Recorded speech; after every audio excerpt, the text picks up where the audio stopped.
Moin! Du sind hier ja wolle. Will wie wolle am Betten Plattdeutsch schnacken? Ja, also für den Dauben will ich jo mal eine Geschichte vertellen, die ist ein pur Jahr trüch. Also damals ab min Bruder und ich noch ganz junge Kills werden. Also wie min Bruder hat so loskommt, die ist ein Betten Öller, hat loskommt mit den Dirns, ne? Da werden meine Öllern so neschierig. Und mein Vater hat zu min Bruder gesagt, also Günther, wenn er das erste Mal so wie es ist, ne? Wenn er das erste Mal klappt hätte, dann musst du vors angucken und sagen, wie das Wesen ist. Du sagst mein Bruder, also das will ich auch nicht. Also wahrscheinlich ist die Frojo noch dabei, ne? Ach, sagt mein Vater, sag mir mal einfach ein Codewort, wie find all gut, was du meinst. Ja, also mein Bruder hätte sie eine erste Freundin hat und vors an den ersten Augen hätte den angerufen und hätte zu meinem Vater bloß gesagt, ich sag dir ein Codewort. Ja, und Vater sagt, ja, was denn für ein Codewort?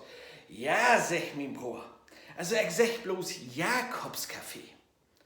Jakobscafé, sagt mein Vater, ja. Mein Mutter los auf Rad hat sich so ein paar Mappen gekauft. Und dann ist sie da am Blauen und mit dem Maul fängt sie an zu kriegen und sagt, ja, der Junge, der hat die richtige Wahl drauf.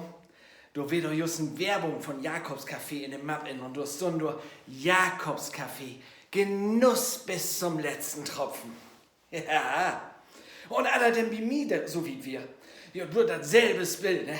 Und mein Vater, ja, und wenn das denn passiert ist, ne? Das erste Mal, dann robbst du vors an. Ich sag, ja, ich weet, Codewort, ne? Und als ich dann mit meinen Freundin weggeführt bin, da hab ich an den ersten Tag nicht angerufen, an den dritten nicht, an den fünften nicht. Erst an den 7. Tag hab ich mich gemeldet. Und da hat mein Vater gesagt, ja, nu pass mal auf, was ist mit dir denn los? Hätt das so lang gedauert? Nee, sag ich, ach, ich sag bloß Lufthansa. Lufthansa, sagt mein Vater. Ja, min Mutter wolle Rob auf Rad losführt, hätt sich Mappen gekauft, ne?